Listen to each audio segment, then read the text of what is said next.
The sun hadn't risen in a decade, not truly. A permanent veil of ash and soot choked the sky, filtering daylight into a wan, colorless haze. The world beneath it had slowed to a crawl, a dry exhale that never inhaled again. Wind scoured empty concrete towers, stripping paint and history from every wall. In the western Deadlands, the city once known as Jakarta was now a skeletal maze of glassless windows and overturned steel. The world bore the look of something half-eaten by time and fire, a place forgotten even by memory. Talon Rhys moved through it without a word. His boots cracked frost as they crossed the upper deck of a collapsed tramline 40 meters above the dust-choked avenues. The tramline was warped with heat damage, rebar exposed like bones snapped through skin. Every sound echoed too far. Wind. Distant metal creaks. The shifting scrape of debris under careful footfalls. The occasional cry of a carrion bird, long-legged things with translucent wings and eyes like pearls of milk. His crew followed in silence, spread in a staggered column. 5 in total, counting Sarah. They were thin figures wrapped in pressure weave, patched and scorched by years of field repairs and flare damage. None bore the insignia of any house or faction. They had long since burned away loyalty for survival. Their weapons were scavenged relics, chemical slug rifles, plasma knives with cracked emitters, and a single coil launcher Talon had kept from the last planetary defense cache in Kalimantan. Ammo was rare. No one fired without cause. Sarah trailed 3 paces behind, gear slung tight, eyes up. Her mask was pitted from last week's flare storm. The weld seams at her collar glinted faint blue, showing where she'd rejoined 2 halves of her pressure suit after a plasma split it. She carried no rifle. Only a handheld console with a jerry-rigged antennae crown, blinking red in the ash light. She wasn't speaking much. But Talon had noticed her eyes. Brighter than usual. Focused, not vacant. Hope or obsession, he couldn't tell.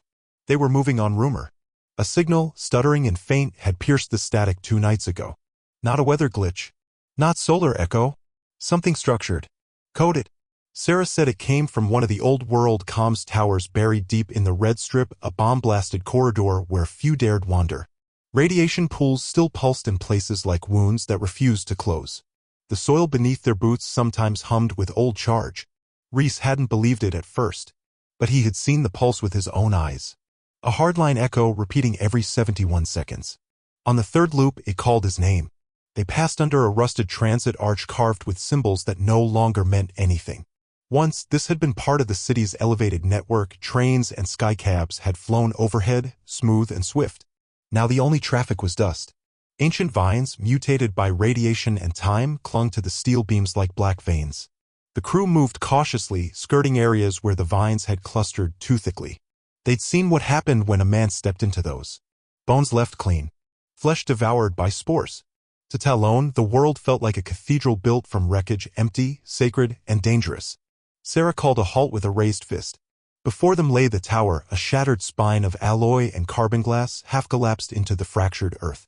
It leaned as if caught mid-fall, its upper decks buried beneath an overgrown slope. Solar arrays long dead. Signal dishes rust-eaten. But something flickered there, a faint pulse in the ash light. Rhys dropped to a knee and lifted his scope. He saw the flare. Orange. Slow. Rhythmic. Not artificial. Biological, almost. Like breath. Sarah moved forward. Her scanner emitted a low, tonal chirp.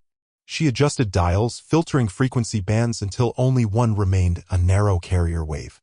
It hummed with directionality. Still live, she said, voice muffled by her respirator. Low-band carrier. Deep node. Not ours. Not local. Rhys crouched beside her, eyes narrowing. The display shimmered, spitting static, then flashed. Transmission origin unknown. Authorization obsolete. Continue Y/N? He hesitated. The wind had died. Not still died. As if the air itself held its breath. He gave a slow nod. Sarah keyed in the command. The ground shivered. A low vibration rippled through the broken concrete beneath their feet. Dust rose. From the tower's crumpled apex, the light flickered again. Not power grid white or signal flare blue. It pulsed orange, slow and heavy. One beat. Then another. A rhythm. A breath. Sarah's console spasmed. Strings of characters filled the screen, corrupted code interwoven with old Terran glyphs and long-defunct fleet protocols. An audio burst pulsed from the console, deep and low like a subharmonic quake. Rhys leaned closer. That's pre-echelon. Military. Gen 7 era, maybe older. Sarah didn't answer. Her eyes had gone wide. The glow from the console washed her face in pale green. Her hand hovered over the input keys, trembling slightly. "I think it's seeing us," she whispered. Then, through the white noise, audio broke through. Rough. Fragmented. Filtered through time like a voice drowned beneath an ocean. "If you're hearing this, we are not extinct." A hiss. Then another line. "We are the echo and the blade." The sound wasn't just heard. It was felt. A deep pressure behind the ears. A tug in the chest. Talon's skin prickled. Silence again. The console crackled. Static returned. Rhys stood slowly. He scanned the horizon. No movement. Just ash and ruin and the distant skeleton of a warship broken over the skyline.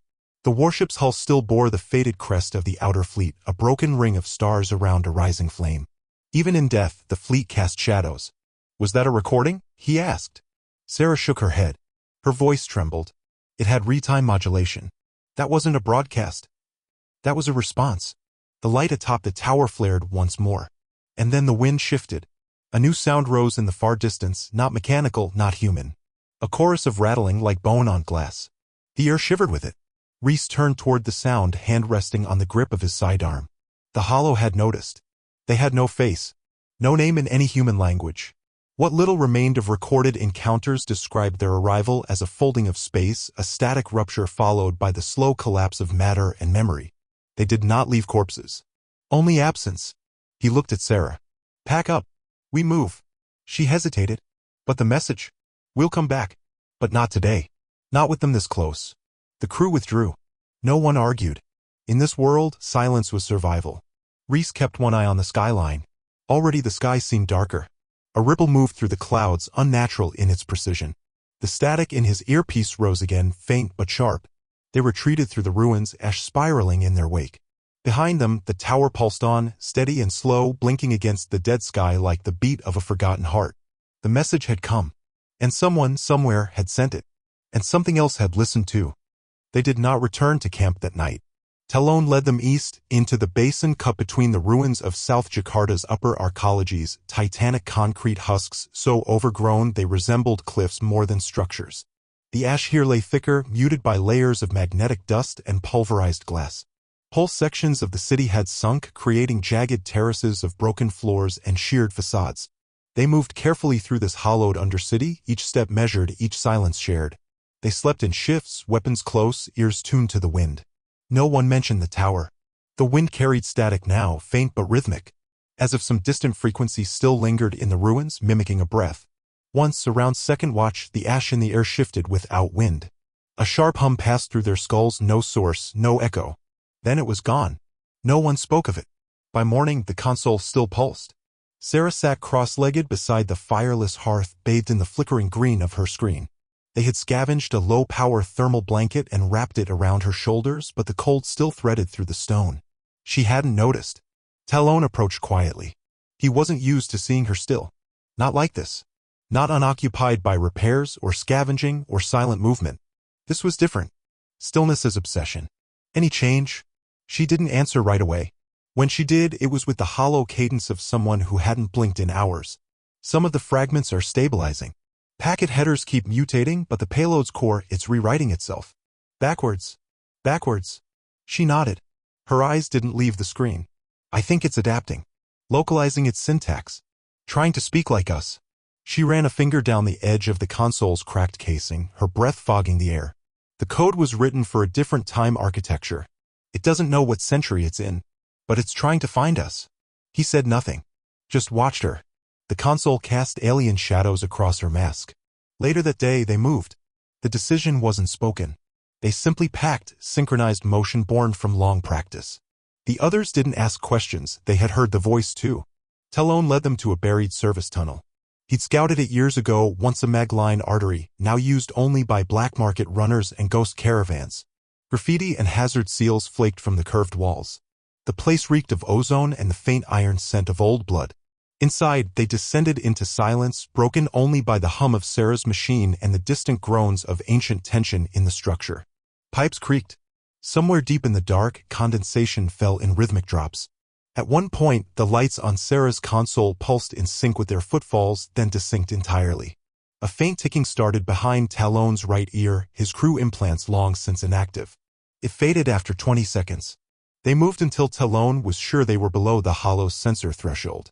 No signals. No sound. That's where the message changed. At 22:17, the console froze. Then flickered. Then bloomed. No longer static. No longer code. A face human barely materialized in grainy green. Male. Weathered. Partially masked by gear far beyond anything they had scavenged. Burn scars crossed his temple and cheek. One eye replaced by a modular interface socket. The armor he wore was layered and kinetic reactive, marked with insignia not seen in centuries, a flame inside a broken circle. Talon stepped forward. He knew that face. It was his own. Older. Hardened. Bloodied. Changed in ways the screen couldn't fully convey. The set of his mouth. The pressure behind his gaze. The weight of someone who had buried every friend and kept moving. Sarah gasped. Someone behind them swore under their breath. The image staggered, distorted, then aligned. This is Talon Rhys. Serial Echo 28B. Node broadcast from time point Delta 7. The figure's voice was low, strained, as if spoken through kilometers of vacuum. This message is one of 7. If you are receiving this, Earth remains within hollow breach margin. The fight is not over. You are not the end. You are the ignition. He paused. Looked down. When he looked back up, there was something almost human in his expression. Almost pleading. The war consumes centuries. We no longer track years. We track loss. Every system we hold is temporary. Every memory fragile. We exist only because our ancestors refused silence. Refused stillness. If you can hear this, refuse it too. The screen shook violently. Signal interference. Flashes of other images, a burning sky, a moon fractured by orbital impact, human soldiers in silhouette against walls of fire. One battlefield appeared too clearly to be coincidence, a cityscape like Jakarta, but inverted, sunken into the ground, ringed in plasma scars. Dead flags fluttered from concrete. Another flash, a woman, armored, screaming, firing into a wave of black static. Her face rippled like water before the feed cut. Then, a child. Alone. Crying in a shaft of white light, holding something round and metallic, a recording node. A memory seed. A final line came through, fractured. Find the archive in the red vaults. Memory is weapon. Memory is war. Then nothing. The screen went black. No one moved. The silence was complete. Sarah's voice came small and sharp. He had your voice? Talon didn't answer. He looked at his reflection in the darkened console. And for the first time in years, he felt afraid. He wasn't afraid of death. He had seen that. Held it. Shot it in the eye. But this, the future echo of himself, soaked in fire and loss, this was something worse. It meant the fight wasn't over. That it might never be. And that some broken part of him had chosen to keep going. They stayed underground for another full cycle. None of the crew spoke unless necessary. Sarah kept the console close even while she slept. Talon took first and last watch, staring into the dark with his rifle across his knees, replaying the words. The message looped inside him like a curse or a prayer. On the third shift, he stepped away. Walked until the tunnel's curve hid the others from view. Then knelt and opened the storage pouch on his belt. Inside, a single data crystal, opaque with age. One he hadn't let Sarah near. One he had nearly forgotten. It had been given to him by an old man years ago. A deserter from one of the last orbital colonies. The man had said nothing about it, only handed it over with shaking hands before dying in the frost. Talon had carried it ever since, buried beneath newer tools and forgotten food rations. He placed it in the reader slot beside the console. For a moment, nothing. Then the lights dimmed. The console vibrated. Low, almost reverent. A tone thrummed through the tunnel, harmonic and ancient. Symbols scrolled across the screen, aligning with the node's previous output. Relay path verified. Red vault coordinates unlocked. The message hadn't just come for them. He had carried its key the entire time. Sarah stirred. What is it? He didn't answer. Just looked back toward the rest of the crew, a weight settling behind his eyes. Whatever came next, it had already started. Outside, above layers of steel and ash, the tower still pulsed. But now, deep within the earth, something else had started to pulse back. The red vaults were not a place, not in any way that maps understood. They were coordinates buried in a protocol. Encrypted beneath layers of dead military code, recalled only by legacy systems that hadn't fired in over a century. Even with the relay path active, the signal was fractured, its syntax stretched across decades like a rope frayed by entropy. Only Sarah could interpret it, and only barely. Every decoded line brought new rules, new architectural references that no living infrastructure still followed. Talon led them southwest, deeper into the crust of Jakarta's foundation levels where the city had once hidden its secure systems. The surface had been reshaped by fire and time, but the subsurface endured. Beneath the ash-covered ruins and shattered arcologies were the bones of the old world, power vaults, environmental sanctuaries, data spires, and defensive shelters stacked layer upon layer. Subsurface bunkers layered like bone marrow. These depths had been meant for continuity, vaults built to withstand collapse, war, extinction. Some had survived. Most hadn't. The descent took 2 days. They crossed fossilized transit tunnels, ducts filled with calcified remains of heat exchangers and ancient chemical lines. Cargo elevators hung midshaft like suspended coffins, their cables trailing like severed veins. Hallways groaned under their weight, still partially pressurized in pockets where the atmosphere hadn't yet vented or decayed. Sarah mapped each layer by pulse code, pinging old junction points and decrypting their responses. Most responded with silence. Others spat back corrupted errors or broadcast deathloop echoes from maintenance AIs that had outlived their purpose by centuries. Along one corridor, they found the remains of a service team huddled in emergency gear, slumped in a half-circle around a dead beacon. They hadn't died from wounds, just time. Talon said nothing. Neither did the others. The remains were vaporized in accordance with field protocol. Their path took them through the wreckage of pre-fall industry. Hollowed-out server halls filled with broken data towers and nests of filament spiders. Stripped workstations, wipe screens, and equipment with scrawled messages in faded marker ink. Instructions to no one. Warnings written in desperation. In one shattered comms booth, someone had etched 4 words in the glass: "Keep going, they return." They moved with flash lamps off, relying on Sarah's low-frequency NAV pulses to light the path. Her console lit the tunnels like phosphorescent veins, mapping in monochrome flicker. Their breath condensed in the stale air, every exhale fogging the dark. No one spoke unless necessary. In the deep, words echoed for too long. The signal grew stronger. At 46 meters beneath Sector 7's power crust, they found it, a vault entrance embedded in a sloped corridor of hexalloy and fossilized ceramic. The corridor was choked with mineral deposits, and half the ceiling had collapsed in a pattern suggesting intense heat, not impact. The entrance bore no markings. Just a dark slot for command access and a pressure seal that hadn't opened in centuries. The ground around it was caked with soot and fine powder, but no footprints. Sarah knelt before it, hands trembling slightly. "Same code as the relay path," she murmured. This wasn't just a backup site. This was intentional. A closed-loop memory lock. Talon nodded. He didn't speak. Behind them, the others waited in silence, weapons slung but ready. Their faces were washed with the pale light of the console. No one trusted the quiet. In the deep, quiet could kill you. Sarah inserted the relay crystal. The seal glowed, slow and amber, then faded to black. When the door opened, it did so without sound. Beyond it lay a space untouched by air. The pressure equalized with a sigh. The vault chamber flickered to life. Not with noise or light, but with warmth. A shift in the atmosphere. As if something had exhaled for the first time in centuries. Inside was not a war room. Not an armory.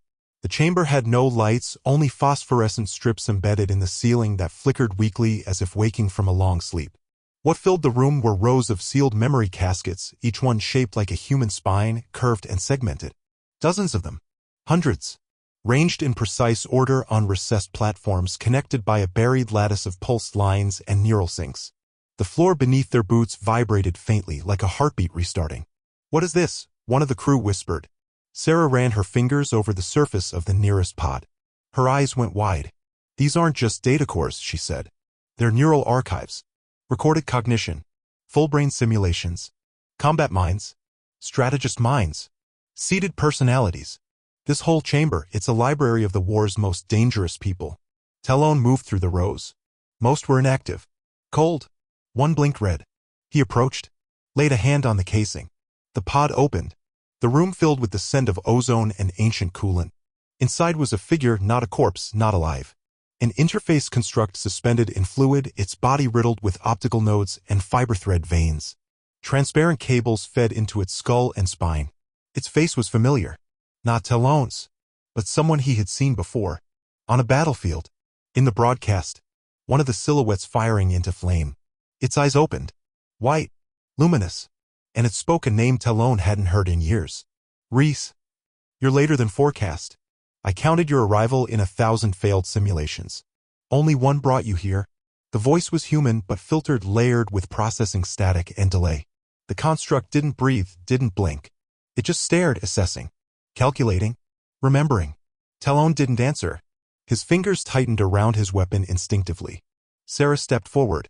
This is an awakened interface. It's conscious barely. We triggered a neural retrieval reflex when the vault unlocked. It thinks we're part of the war. We are, Talon said. The construct's head twitched once as if acknowledging the statement. Then, confirmation loop accepted. Red Directive 9 resumes. Memory chain access requested. Standby. Lights flickered across the pod racks. More memory caskets began to blink. Slow. One by one. The vault's walls shuddered faintly as if even the air remembered how to brace for war. Talon turned to Sarah. Shut them down. Not all of them. Just keep this one awake. Why? Because it knows where the archive is. The real one. The one no signal dares to name. Sarah hesitated. The Crown Archive? Talon met her gaze. No. Older than that. The Seed Choir. Her face paled. She began to work. Her fingers moved fast. The console began to hum. Behind her, two of the crew stepped into firing position, their eyes locked on the blinking pods. Another blinked yellow. Then another. The hum intensified. The vault had waited. And now, the war within memory was no longer memory. It was waking up. The vault sealed behind them with a magnetic groan. Talon didn't look back. Whatever stirred within those memory caskets would either sleep again or burn in place. He'd made sure of the command lockouts. But he knew the act of walking away changed nothing. The knowledge had been released. Something old had stirred. It would ripple outward, slow but certain. They left the red vaults through a maintenance crawlspace that Sarah mapped by pulse echo, rising upward through strata that smelled of dead circuitry, scorched metal, and coolant rot. Each level brought new debris, collapsed utility corridors, waterlogged transit conduits, and vast stretches of cracked ferrocrete that boomed underfoot like distant drums. Sometimes they passed corpses mummified in pressure suits. Sometimes the suits were empty. They moved in silence. Surface re-entry came slow. Their path weaved through detritus fields and dust-shrouded engine bays of collapsed orbital elevators. Great shafts that had once bridged Earth and orbit. Now, they lay broken and twisted, like a ribcage torn open to the sky. They passed the remains of counterweight lines as thick as towers, each one fused with ash and slag.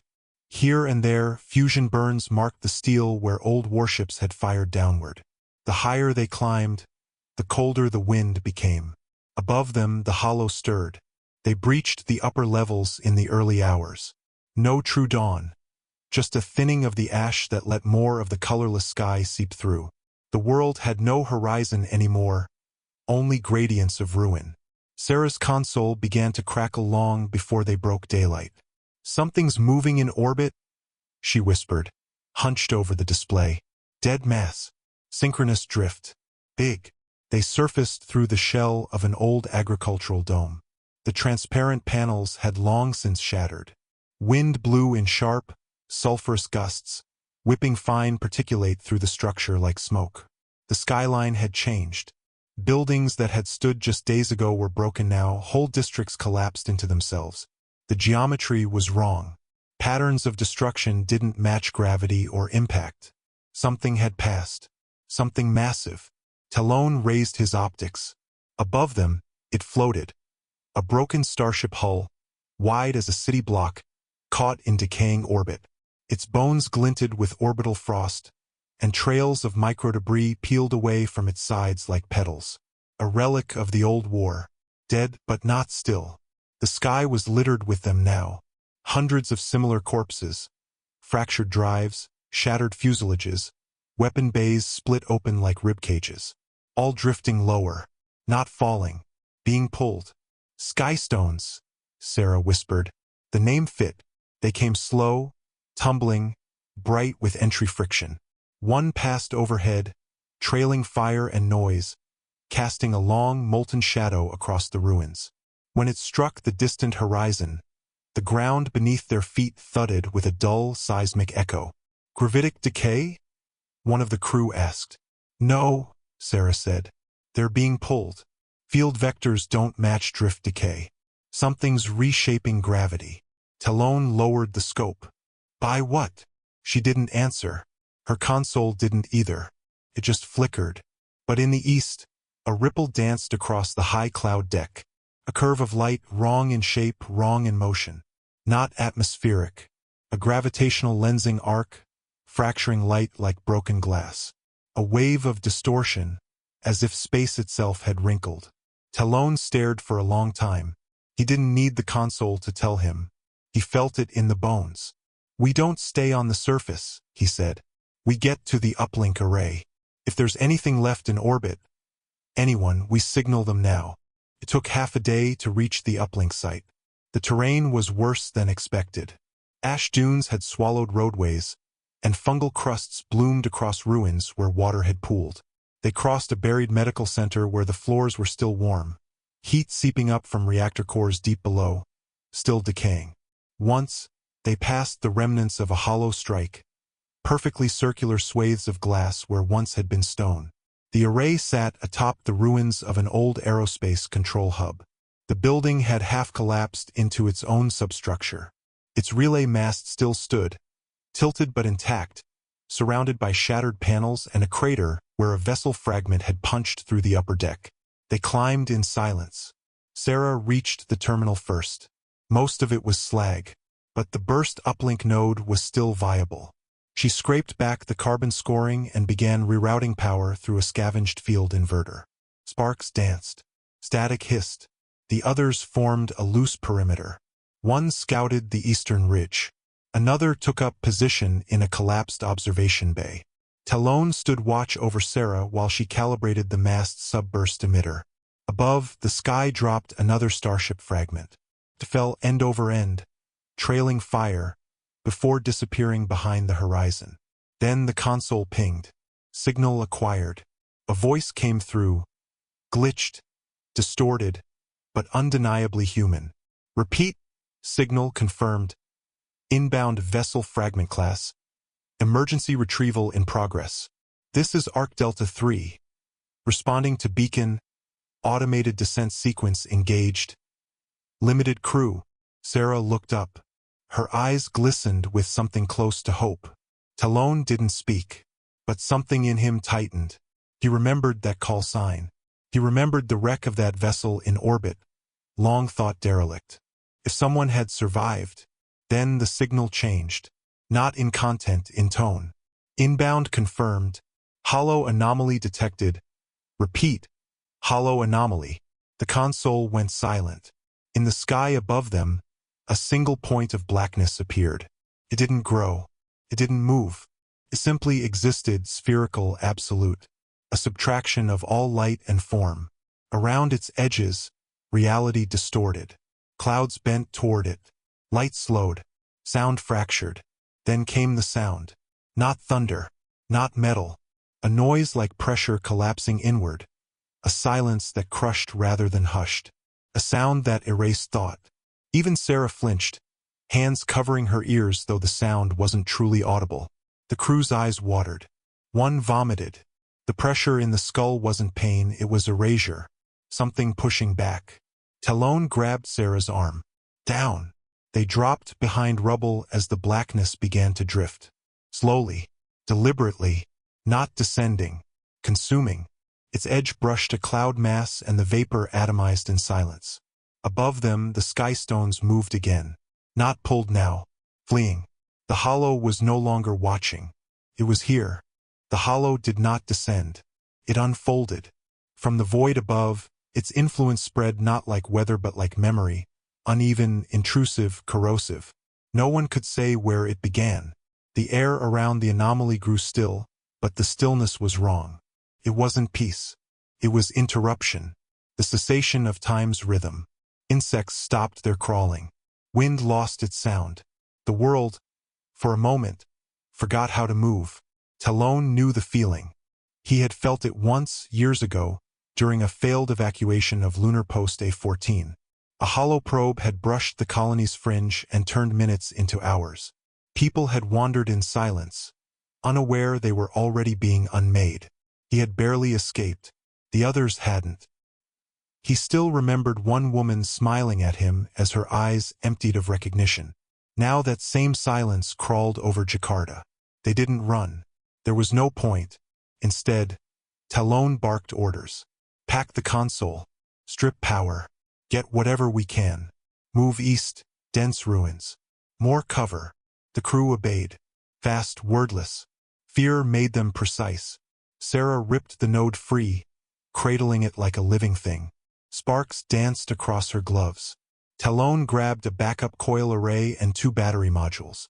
The rest scavenged optics, maps, and weapon charges as fast as hands could work. The hollow above them pulsed. Once, no sound, but every surface trembled. They fled beneath its shadow. They crossed scorched plazas and toppled atriums, passing shattered sculptures from another era. Statues that once celebrated peace treaties, spacefaring milestones, and extinct corporations. All had been weathered by fire and time, their plaques warped by heat, their figures faceless. Here, in the gaps between buildings, gravity bent subtly.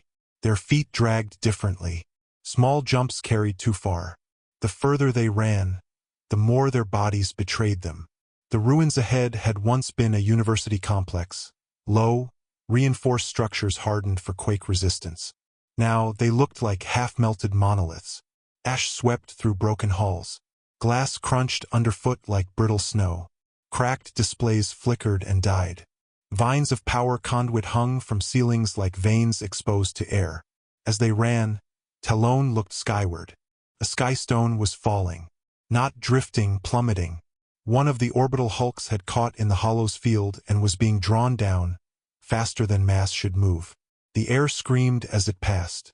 It struck 2 kilometers east, and the shockwave flattened a row of towers like paper. The impact blew out windows in buildings a dozen blocks wide. The hollow followed. It moved not with purpose, but inevitability. Not a hunter, a gravity of unbeing. Static returned to their comms. Sharp bursts, then garbled words. Arc Delta, not holding, anomaly breach field. Then silence. Sarah fell once. Talon caught her. Her breath came fast. I can still hear it, she gasped. You're not hearing, Talon said. You're remembering. She didn't answer, but her hand curled tighter around the node, as if afraid it might be rewritten next. Talon glanced at her and then at the sky, jaw tight. He didn't say what pressed hardest in his chest, that the voice in the uplink, the warning from his future self, had already known this would come. This wasn't survival. This was delay. Behind them, the anomaly touched the spire of a transmission dish. The dish bent, no, it inverted.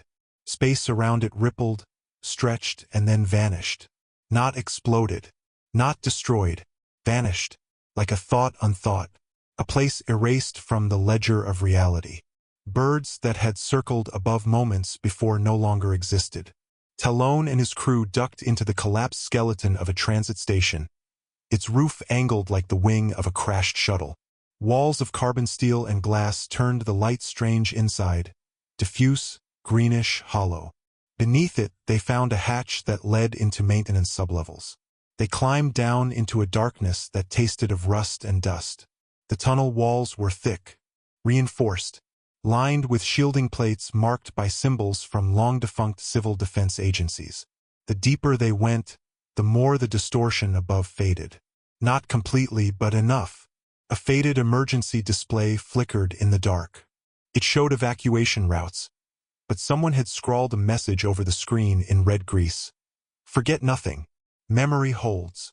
As the crew collapsed into momentary stillness, Talon knelt beside Sarah. Her pupils were dilated. Her hands shook. It's not chasing us, she whispered. It's rewriting. Talon looked at her console. Its diagnostics were scrambled, but the node still glowed. Then we don't run, he said. We hide where memory holds, where thought has weight, and we wait until the war catches up. They sat in silence. Over the next hours, they watched the anomaly through cracks in the upper vent shafts. It didn't move like a storm. It drifted like a waking idea. The sky grew darker where it passed, as if the stars refused to shine near it. A distant ridge, once jagged with wreckage, faded into smoothness. Its features erased, its peaks turned to mist, then nothing. By nightfall, the city no longer remembered its tallest buildings. And above, the sky forgot another star. They moved underground for 3 days. No true clocks measured their time. Only the dim shift of Sarah's console glow and the occasional shudder of stone when another sky stone struck somewhere above. The tunnels were pre-fall infrastructure, meant for mass transit and resource routing during the orbital lift boom. Most of it had collapsed or been long since looted. But beneath Jakarta, some arteries endured. Old-world structures always went deeper than anyone remembered. Wiring hummed faintly in buried conduits. Old signs pointed toward zones that no longer existed. Agranite Link D, Cryologistics, Atmos Stub 3. Every now and then, the crew would pass shattered doorways half-melted by plasma. The remains of those who tried to escape still lingered. Bones caught in decaying pressure suits. One wall bore a burn mark in the shape of a handprint, blackened against white ceramic. They slept in shifts, ate what could be chewed, drank what could be purified. Silence became the default state. Sarah barely spoke. Talon did not press her. In the long moments between motion, she would just stare at the signal node. It pulsed softly, like a living thing waiting to be heard. On the 4th day they emerged. The breach opened into the ruins of what had once been a military spaceport. Towering launch platforms lay collapsed across craters blackened by old fire. Vehicle bays had been torn open and emptied, their contents cannibalized or vaporized. Concrete was warped like rubber, metal curled like leaves. The air here was thinner, windless. The ash didn't fall in flakes but hung like silt suspended in water. Everything looked submerged. The sun never broke the haze. But there was a brightness to the sky, an ambient light that had no source. It made the ruins gleam faintly with radioactive frost. Sarah was the first to see them. High above, drifting just beyond the upper cloud veil, hung silhouettes. Hundreds, ghosts of ships. Not sky stones, but vessels intact, their outlines sharp, their hulls whole. They hung in synchronous orbit, unmoving, not aligned with any station pattern, not responding to Sarah's pings. A fleet, no IFF, no transponders, no broadcast signatures beyond a constant low-frequency ping, indistinct and cold. They watched it for over an hour. None spoke. The air didn't move. Eventually, Talon turned from the sky. "They're not here for us," he said. "They're here for it." The hollow had drawn attention, or summoned something. That night, a signal came. Short range. Tight band. It bypassed Sarah's filters. Direct. The console beeped once. The audio stream was perfectly clear, uncompressed. To any receiver, you are within the margin of tactical dissolution. This fleet is armed with chronospatial denial platforms. Do not interfere. The hollow must not advance. Sarah froze. Her breath caught not in fear, but something deeper, recognition. Reverence. Talon stepped beside her. Another silence followed. Then a signature blinked across the console. Command source, HSS Valor ascending.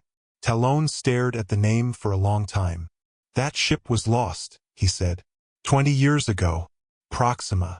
Flagship of the 3rd Deterrence Corps. No wreckage. No survivors. Sarah didn't look away from the display.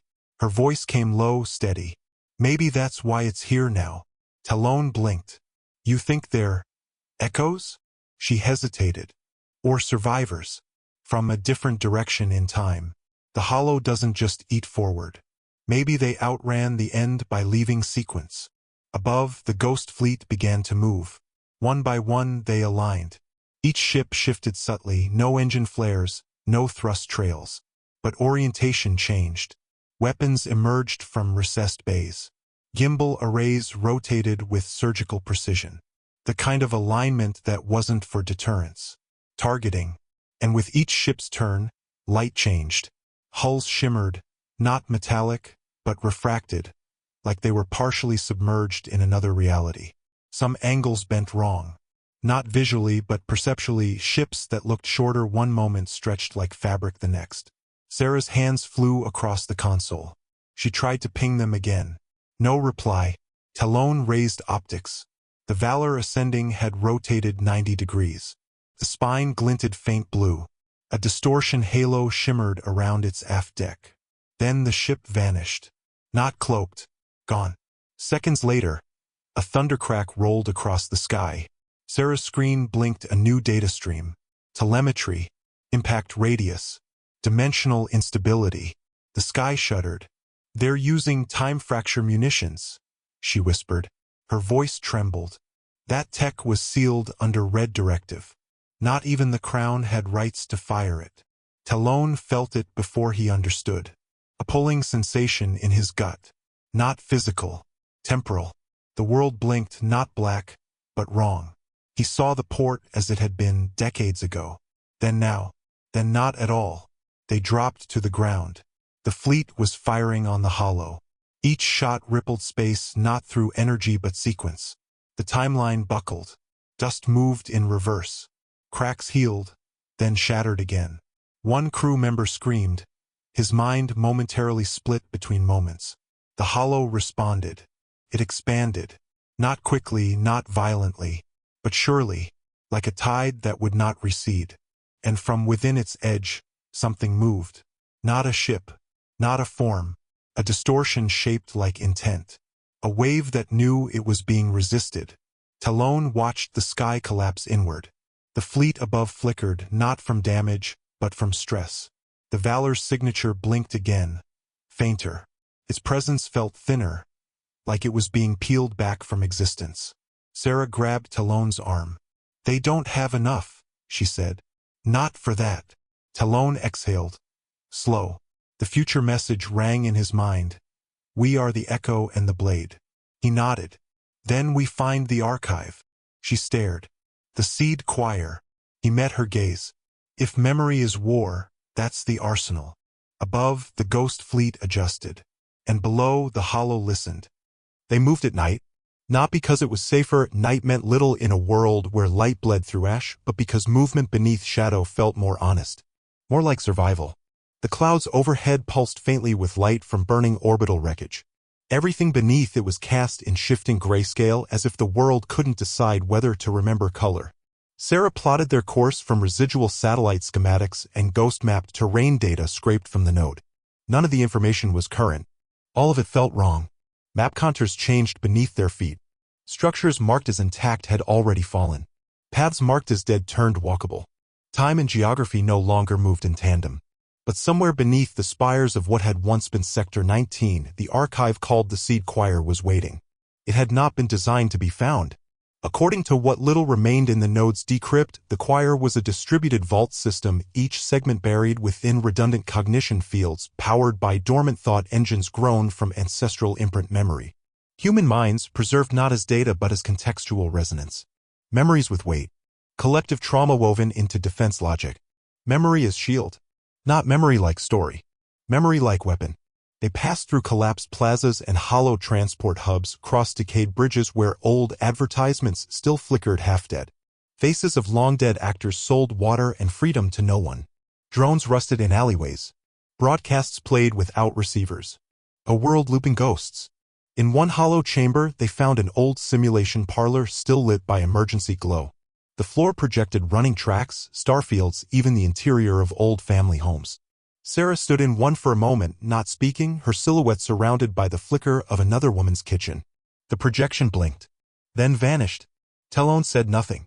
The city changed as they neared the choir. The boundary was not marked, but it was felt. First came the quiet, deeper than usual. Even the wind refused to cross this place. Then came the distortion. A curve in perception. Buildings leaned inward subtly as if pulled toward some forgotten center. Light bent. Edges wavered. Even Sarah's console dimmed. Then they heard it. Not with ears. A hum beneath thought. A resonance in the back of the skull.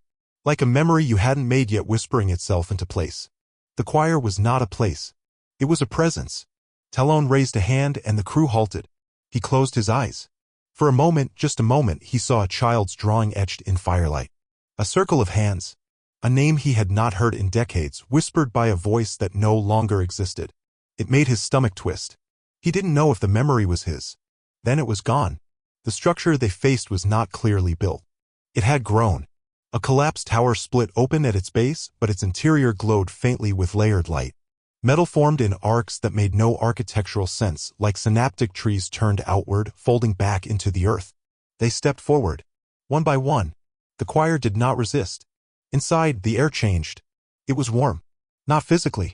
Not really. But the moment Talon crossed the threshold, he felt something settle against his skin like steam. His heart rate shifted. His breath slowed. The others reacted the same. No one spoke, but all grew still. Alert. Hushed. The walls were not walls. They were layers of laminated matter, cross-linked with bioalloy and organic fiber.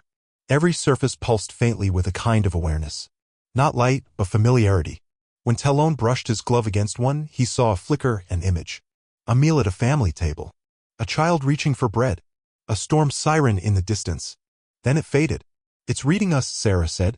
Her voice came flat, emotion suppressed. "Mapping from resonance." Talon nodded. "It needs to know who we are before it decides what we can carry." They walked deeper. The floor beneath them was perfectly level, though no part of the structure looked symmetrical. Hallways twisted into loops, intersecting at angles that should have failed structural cohesion. Doors opened without hinges. Passageways curved in on themselves. Each room held something different. A still garden of petrified flowers. A chair facing a blank screen. A room filled with humming thousands of voices, soft and out of sync. And one room, no larger than a closet, held a single jacket hung neatly over a rail. Talon paused. He had worn the coat once, long ago. Or someone he knew had. Or dreamed they had. The memory wasn't clear, but it was heavy. They passed without touching anything. Eventually, the hall opened into a chamber. No central altar. No throne. Just a sunken space ringed by concentric benches, like a council chamber half-remembered from a culture long gone. In the center, a column of suspended filament. Threads of light drifted like roots in zero gravity, glowing and flexing. Sarah stepped forward. Her eyes were wide now. Her mouth trembled, just once. "This is it," she whispered. "The heart. The choir's convergence core." Talon circled it slowly. The light adjusted to him, not brightening, but shifting shade. Warmer tones. Resonant tones. He laid a hand on the nearest bench. The air thickened. Then, without warning, a voice filled the room. "You remember. Therefore you belong." The voice was not human. Not synthesized. It was the echo of millions made singular. Not a broadcast, but a convergence of sentiment. Not words. A memory of being spoken to. It rang inside the skull more than through the air. Sarah stepped back. "What do we say?" she asked. Talon did not hesitate. He stepped forward and answered. "We are what was forgotten. We carry what must not be." The choir pulsed. The filaments stretched downward, connecting with the floor, then arched back up like neural trees. Images flooded the chamber. Burning worlds. The first sighting of the hollow. The war across 1,000 fronts. The exile of orbital cities. The silencing of Earth's sky. But also, children learning to walk on colony glass. Two lovers speaking in sign beneath a falling star. A soldier crying in the rain after setting down their weapon. The thread between pain and hope. The choir whispered once more. "Then we will arm you." The floor beneath them parted. And the arsenal revealed itself. Not weapons. Memories. Encoded in light, in pattern, in feeling. Tools made not of mass, but of meaning. Names. Faces. Wounds. Love. Talon stood motionless, his shadow fracturing in the light. The war would not be won by fire, but by remembering what it was for. The memories burned. Not with heat, but with weight. As the choir's arsenal unfurled, Talon staggered. Not from force, but recognition. The flood of encoded experience moved through them like fire through bone. He saw a city fall from orbit in perfect silence. He saw a woman collapse, hands red with her brother's blood. He saw his own face, not here, not now, but from a different life, screaming into a dying comms channel as the hollow ate the moon. He did not fall. But part of him never stood again. The choir did not project with noise or light. It spoke in the body. In the reflexes. It sharpened the angles of the heart. In Talon's mind, memory recompiled into muscle. Experience that was not his flooded every nerve, how to reroute a broken reactor line with one hand, how to breathe in a decompressed corridor, how to die standing and keep firing. The others stood in silence. Some wept. Others trembled. One collapsed to his knees and began to speak the names of every person he had ever lost. A memory storm. A psychic imprint. This was the weapon. This was Red Directive. A failed Deadman protocol. If Earth fell, the choir would remain. If the choir fell, it would encode itself into survivors. If the survivors fell, it would implant into architecture, into ruin, into story. It had waited for someone to trigger it. Not a commander. A witness. Sarah's voice came low. It's not just history. It's recursion. The choir is priming our minds to re-imprint active defense sequences, neural-level resimulation of forgotten battlefronts. It wants us to become memories carriers. It's living proof. She turned to Talon, her voice unsteady. And it chose you to deliver it. He met her gaze. I didn't choose this. No. But someone remembered that you would. Talon said nothing. He stepped into the convergence light. The choir wrapped around him. Light threads curled into his spine, not piercing but merging. Accepting. A covenant. His skin vibrated with code older than any construct. He could feel it threading through old scars, binding to trauma like hooks to steel. Not rewriting him. Amplifying him. Clarifying the silhouette of who he had been all along. Images returned, crisper now. Not past, but future. Ships breaking orbit under hollow fire, their keels bent into light. A bunker sealed against time, its walls grown from thought. Sarah dead in his arms, her blood on his hands, her final words half-formed, never spoken. Her eyes didn't close. They stared through him like she already knew. The valor ascending, shattering in a flash of uncolor. Talon floating, weightless, as the fragments curved around him in silence. And one final image. A child standing before a console, alone in the ruins, whispering his name. Her voice a rasp, like it had said the word too many times. Her hands clutching a worn insignia tag, his. She looked up as if seeing a ghost. He reached for her. Couldn't touch. Then darkness. The choir receded. The chamber was silent. No alarms. No drums. Just the breath of those still living. In its place, a seed of light remained within him. Not seen. Not held. But carried. He felt it against his ribcage where memory met marrow. It had no form. But it had direction. He opened his eyes. I remember. The words didn't echo. They rooted. Sarah reached for his hand. Her eyes burned with tears she wouldn't let fall. You're not the same. I'm not meant to be. Outside, the sky groaned. The hollow was descending, no longer distant, no longer subtle. Its presence pushed against geometry. Towers bent. Wind coiled wrong. Sound fled. But Earth had remembered. And now memory would fight back. In the distance, lightning split the horizon, but the clouds didn't flash. Instead, the Earth glowed. Residual light from dormant defense grids flickered awake. Dead satellites reignited in low orbit, their spines twisting back into network posture. Pulse stations blinked after decades of silence.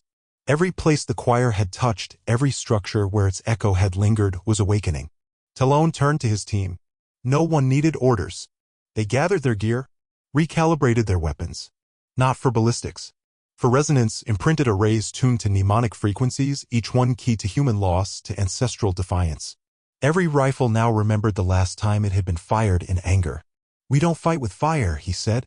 We fight with what survived the fire. One of the crew looked up. The hollow will erase us. Talon stood still for a beat. The memory of the child flickered behind his eyes. Her voice. Her faith. Her desperation. He nodded. Then we make damn sure it has to remember us first. They reached the relay tower at dusk. The sky above was fractured. Black arcs of hollow matter looped through the upper atmosphere like burns across film stock. The air shimmered with gravity shear. Heat shimmered from places that had no temperature. Far to the north, the Valor ascending had ceased transmitting. Nothing rose from its coordinates but a long curl of unlight that distorted stars behind it. Talon didn't speak. He didn't have to. The relay was half buried in glassed ruin. Its upper frame jutted like a broken limb through fused concrete and scorched soil. The antenna was snapped, its power core long since inert. But its foundation, ancient, sealed deep into bedrock, remained untouched by fire or collapse. Beneath it lay the pulse chamber.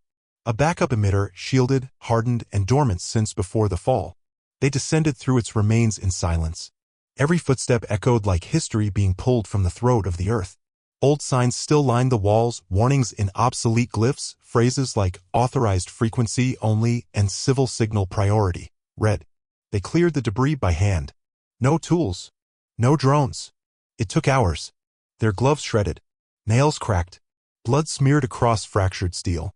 Sarah rerouted power from their field gear into the emitter array. Her fingers moved with brutal precision. As she worked, she whispered lines of old code, not commands, but memories. She didn't realize she was doing it. The others stood watch. Skyward. Silent. Waiting for the hollow to break the horizon. The temperature dropped. Air pressure thinned. A vibration filled their chests, not a sound, but a sensation like standing too close to a cryocore. The sky pulsed once. Birds fell mid-flight, their wings locking in the air. Light bent away from the west. Talon knelt beside Sarah. How long? She didn't look up. It'll fire. Once. After that, the choir's charge will burn out. Nothing will come after. He nodded and rose. His steps were steady, but his lungs burned. The hollow had arrived. Not as a shape, but a subtraction. A wound in the firmament. Space bent inward. Trees angled toward it. Buildings leaned without falling. Color drained from the sky like pigment into bleach. Where it touched the world, time slowed, not entirely, but just enough to make you feel your breath lag behind your heart. Talon walked to the edge of the tower platform. The wind screamed without sound. Stone cracked underfoot. Then he broadcast. Not a message. A memory. His voice rang through every surviving node, satellite, uplink, and drone still clinging to the skin of the Earth. From decommissioned comms buoys in the Arctic stratosphere to abandoned trench repeaters in the equatorial belt, the network coughed and flared to life. He told them who they had been. He told them what they had survived. He named the cities lost. He named the ships that never returned. He spoke of the children who vanished, the lovers who whispered their final goodbyes through sealed helmets, the engineers who buried themselves in the ice so others could escape. He spoke of the Arc Delta fleet, of Proxima, of the Crown Archive and its silence. He named the last defenders of Echo Crater. He recited the names of every resistance network thought dead, every village that never surrendered, every voice the Hollow had tried to erase. And finally he whispered the names the choir had given him. Sarah watched from the control dais. Her hands were clenched. Not from fear, but from something older. Something heavier. Her lips moved with his, remembering the same names. Talon didn't tell them how to win. He reminded them why. He reminded them that to remember was to exist. That even if they were broken, even if they were forgotten, memory itself was resistance. The Hollow reached the outer boundary of the array. Its pressure pushed inward. The tower screamed. Talon's vision blurred. His teeth ached. Blood beaded at the corners of his eyes. The ground beneath his feet bent, not cracked, but curved like it wanted to forget where it stood. Sarah cried out. The emitter surged. One pulse. One burst. A final cascade. Across Earth, every memory-bearing structure, every choir-marked relic, ruin, bunker, and blade flared with resonance. The Tower of Rhea. The anchorage silence.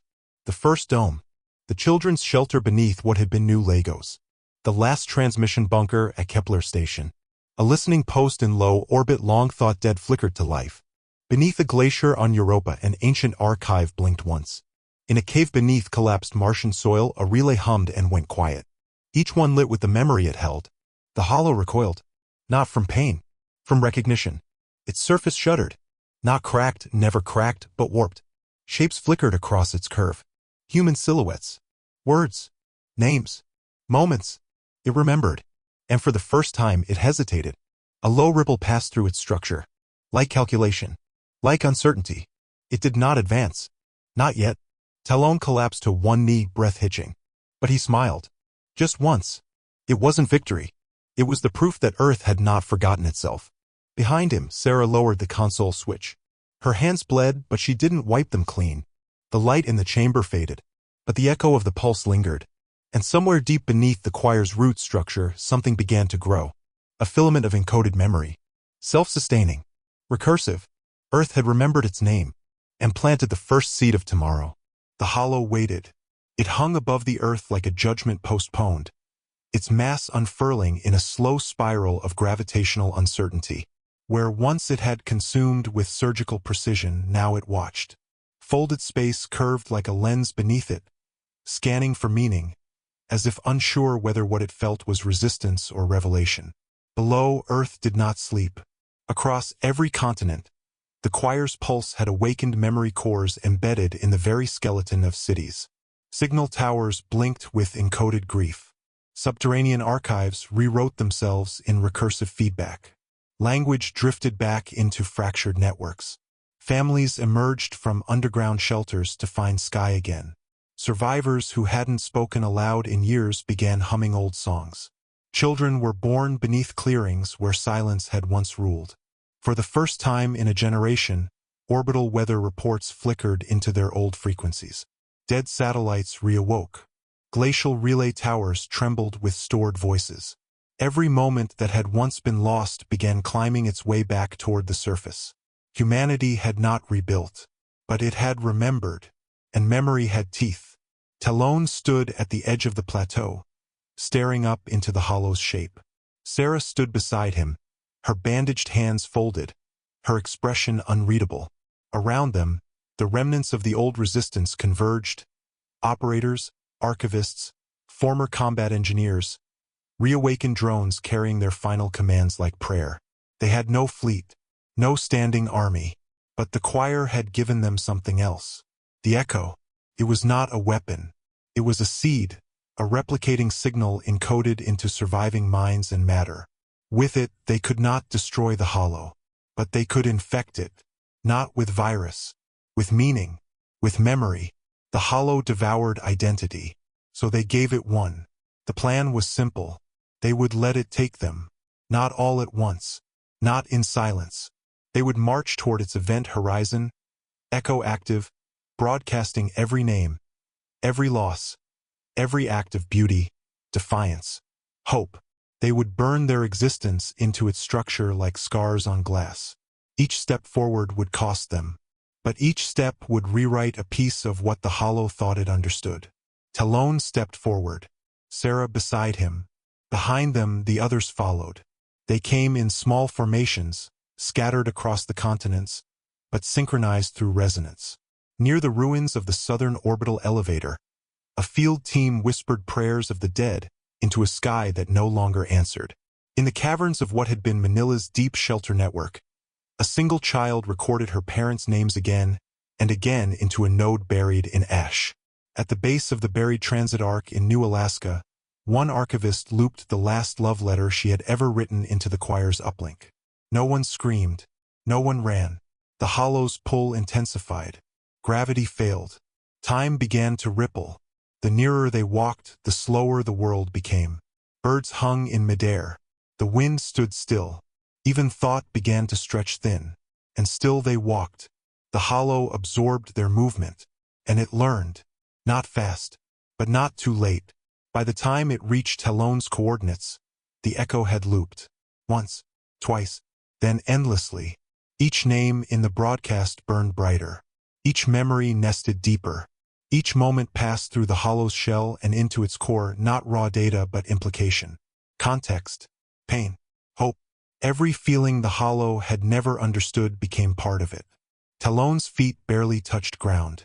His boots skimmed dust that no longer obeyed gravity. Sarah's voice echoed beside him, not in speech but in broadcast.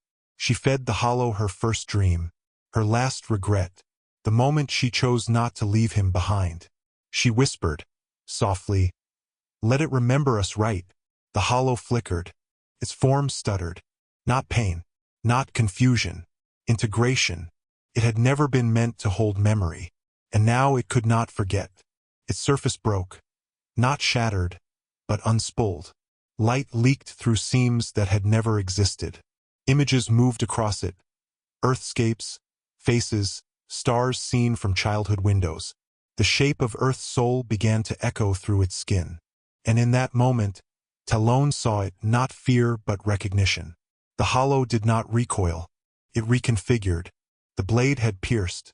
It did not die. It changed. Above Earth, the hollow folded inward, imploding without collapse, condensing into an obsidian shell etched with voices. Not carved, not scripted, spoken. A monument, a warning, promise. Talon's body was never found, but his voice remained, not in recordings, in the air, in the stone, in the architecture of how humans remembered, a name written where none had ever been. The hollow was still there, hanging like a dead star. But now it spoke back. Sometimes, when the world was quiet, old consoles flickered to life and whispered his words. Sometimes, when children asked what the sky once tried to steal, they were told stories of the echo and of the blade. Earth listened and answered. The blade had been memory, the echo had been human, and neither could be unmade.